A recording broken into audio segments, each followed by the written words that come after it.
City of Wolverhampton Customer Services. Calls may be recorded for training and quality purposes. For council tax, press 1. For benefits and council tax support, press 2. For business rates, please press 3. To make a payment, press 1. If your query is about court or enforcement action, press 2. If your query is about your bill, reminder or final notice, press 3.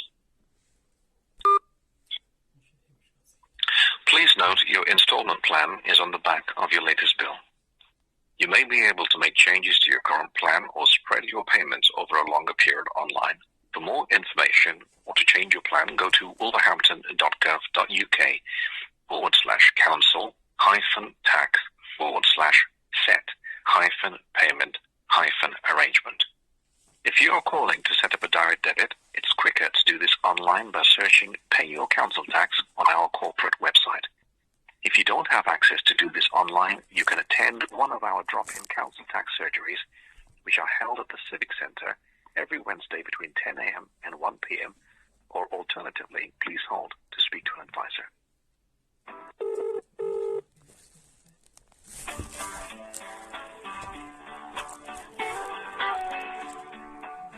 Thank you for holding. A customer service officer will be with you shortly. To view the Council's privacy policy and to find out how your personal information is used, please visit www.wolverhampton.gov.uk/yourdata.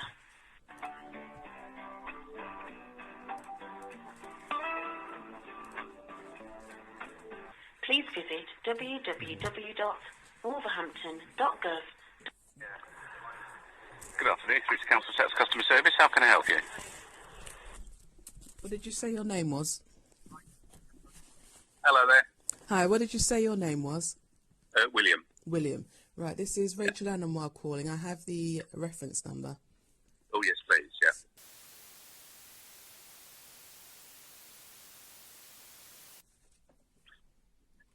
And if you could confirm the first line of the address and the postcode, please. Fantastic. Just confirm your name for me, please. Rachel Anamwar. Okay, Ms. Anamar, thank you. And how can I help you today? Yep, so we're calling regarding the outstanding balance, the amount due being £33 from April up to the 2nd of June this year.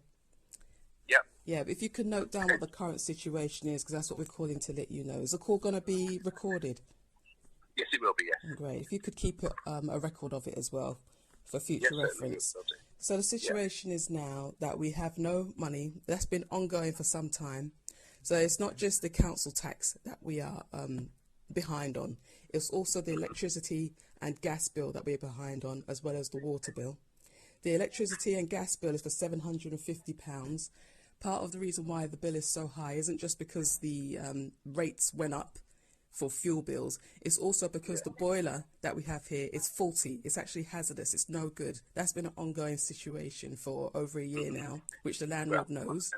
So we've had to do things like boil water on the gas stove, in the electric kettle, in order to heat water, because the boiler kept cutting out. And if we put it on now to use for heating or water or anything like that, it's going to start rumbling and it's going to make loud sounds and then it's going to go off. The heating doesn't work. So we've had to use electric heaters during the winter and cold months to heat the place. That's part of the reason why the bill was so high anyway. The water bill is £350, but it's outstanding again because we have no monies. We are being maliciously targeted by the state. We've done nothing to deserve it. It's been ongoing for over 34 years.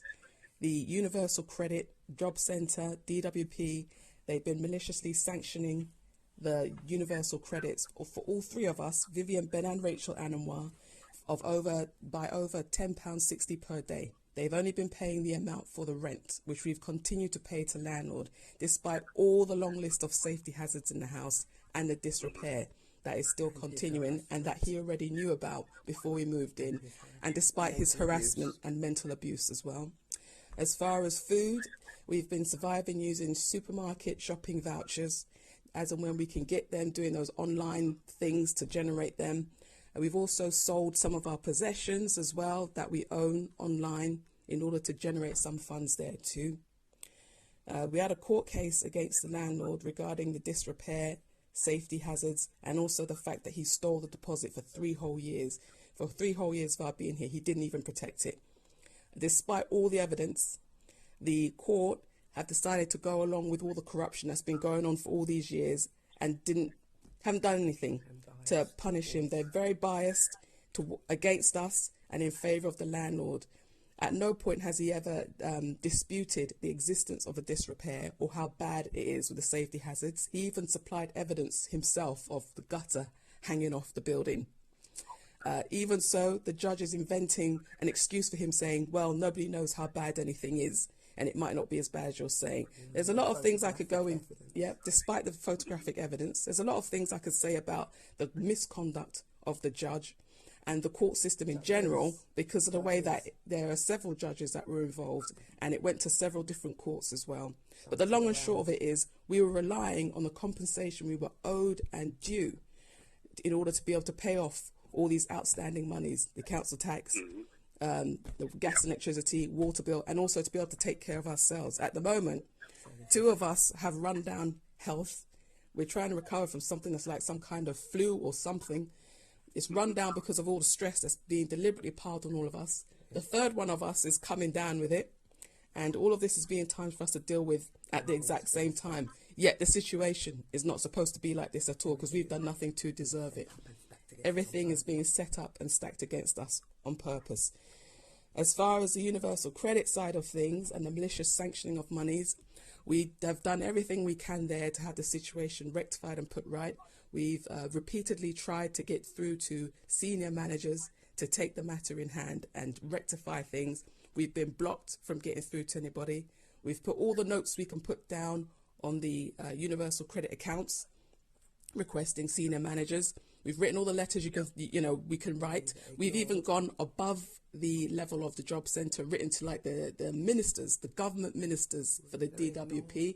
We're either ignored or lied about or shunted off somewhere else or fobbed off with rubbish. So they'll send a letter that doesn't even refer to anything we've said. It just ignores whatever we've said. People saying they're going to do one thing and then they do another. So they've created a stalemate there where we're not getting anywhere with getting the universal credit situation rectified. Yeah. And like my mother's rightly saying, they're aiming to put us on the street again and make us homeless with nothing yet again, which would be the second time in 5 years. The second time in 5 years, and it's something that has been done many times before in the past. The landlord has retaliated without, and when we came up north. That's right. With the court case that we took against the landlord, he's retaliating with a Section 21 notice. He's claiming he wants to sell the house, and so he's saying that we have until the 17th of July to leave here. Otherwise, he's obviously going to take matters further to have us evicted. And I guarantee you, the court are going to be very helpful towards him, despite his bad track record in these safety hazards in this house. They're going to be very helpful and amenable to him. I said that, yeah. But we were told that it is a retaliatory eviction.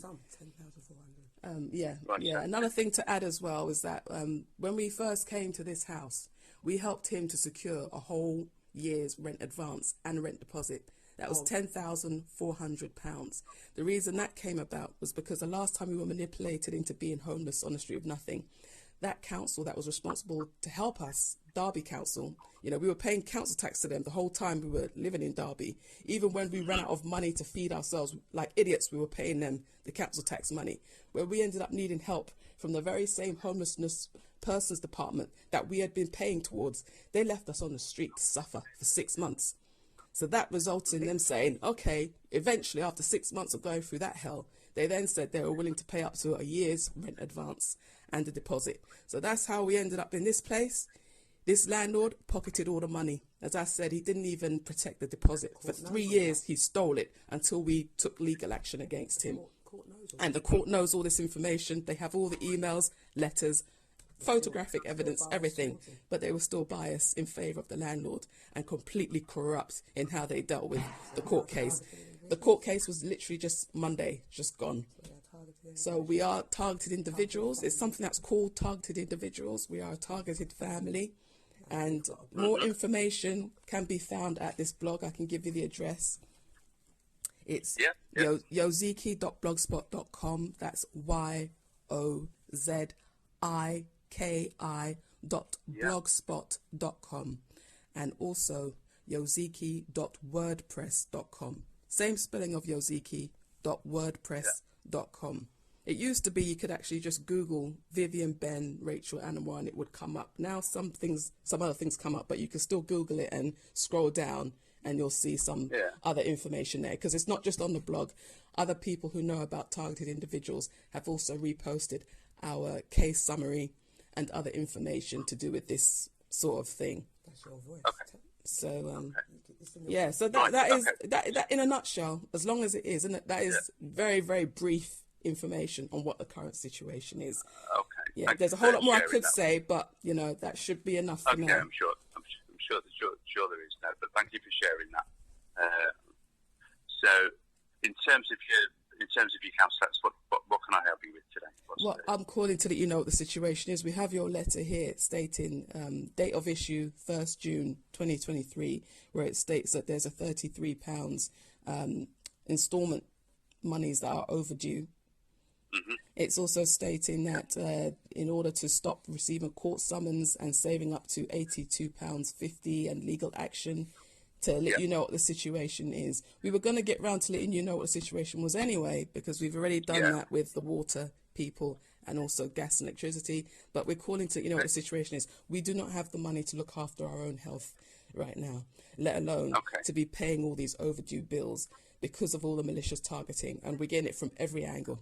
So we don't even have, peace, where people usually go home to get reprieve from stress outside in the world. We don't even have that.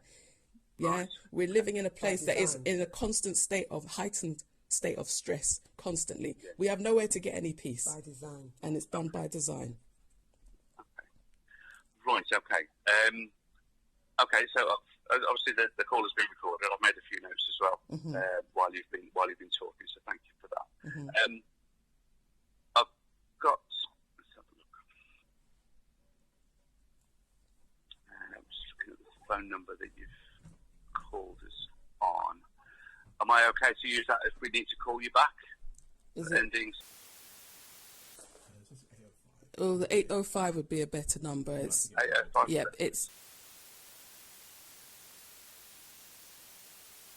Yeah, but we don't always answer the call if we don't know who's calling, because we've had a lot of problems with nuisance calls. There have even been people, there's even been a number calling saying, we're calling you about your debt. But when we looked it up, it comes up as a scam. So despite the fact that we do owe debts to certain companies, this particular company that was contacting us is coming up online as being scammers. They're telling people they owe money that they don't actually owe, and it's just a made-up company. So we have to be careful with, answering calls. So maybe if you can put something in writing if you call, or leave a message, that would help. We wouldn't We have if we were left so alone we've got to live our lives. an email address for Ben, we've got one for Vivian, and one for Rachel, which would be the best one. We've got Which one would be the best one? Bannerman would be the best one. Yep. gmail.com would be the best one. So what we do, if we do need to call you, we'll email you first and give you an indication, obviously, what time we're going to call, so you can, obviously, if you're needing to screen your calls, you'll be aware of who's calling. Is that okay? Right, that's okay, yeah. Okay. I just make another point that we wouldn't be in debt if it wasn't for all this taking place. If we were left alone, we weren't in debt before. If we were left alone to live our lives, left alone to work, we wouldn't be going through all this hell. When we were working, we were getting all kinds of problems there too. Somebody even cut the, there was one time I was working from home and somebody even cut the wires at the exchange because the internet went suddenly. Contacted the providers. They said the wires were cut at the exchange. Can you believe that? Somebody's gone to all that trouble to stop me from being able to work. Yeah, sabotage. Luckily, my brother had a connection, so I was able to hop onto his temporarily. But we're getting problems like that. We were wrongfully dismissed by one of the companies as well. They didn't even give us a reason why. They just suddenly did that. Another one we were forced to leave there as well because of workplace bullying and unfair treatment. So this is what goes on. Two. There's ONS And there's as well. others. There's others I ONS, could list as well, but yeah. And Okay, what they called? Okay, so thank you very much for that information. So what I'll need to do, I'll need to speak to my supervisor and just obviously make them aware of the situation. And then in terms of any support of what we need to do to support you as much as we can with the situation that you're in. So obviously what we don't want to happen is for the reminder to go to the next stage. That's not our intention for any of our customers with their council tax. So I will have a conversation with my manager and then use that email to let you know when we're going to give you a call just to discuss where we can go next in terms of this matter. Is that okay? Yeah, it is. And also on those blogs there that we gave you, you can see photographic evidence of injuries and burns caused by the directed energy weapons as well. Directed energy microwave weapons. It's radiation burns and scars and blisters. It's all on their blogs there. It's all on there. Okay. And there's more that isn't on there, but what's on there should be sufficient. And your manager is welcome to listen to this call as well. Yes, absolutely. I will recommend that they do that prior to calling you back. Right. Okay, then. So, my aim is to get your call back before the end of today. So we finish at 4:30 in this department, but I will look to get your call back very soon. Email first to Ben's email address, just to warn you and to tell you, or to warn you, but just to kind of let you know who's going to call you, so they can introduce themselves kind of via email before they speak to you. Is that okay? Right, please. Okay, so thank you very much for your call. Thank you very much for that information. So we'll have a look at it, and I'll aim to get your call back this afternoon with an email ahead of that. Is that okay? Okay, thank you, William. Okay. Thank you very much for your call. Okay, Thank take care. you. Thank you. Bye-bye. Bye-bye. Bye-bye.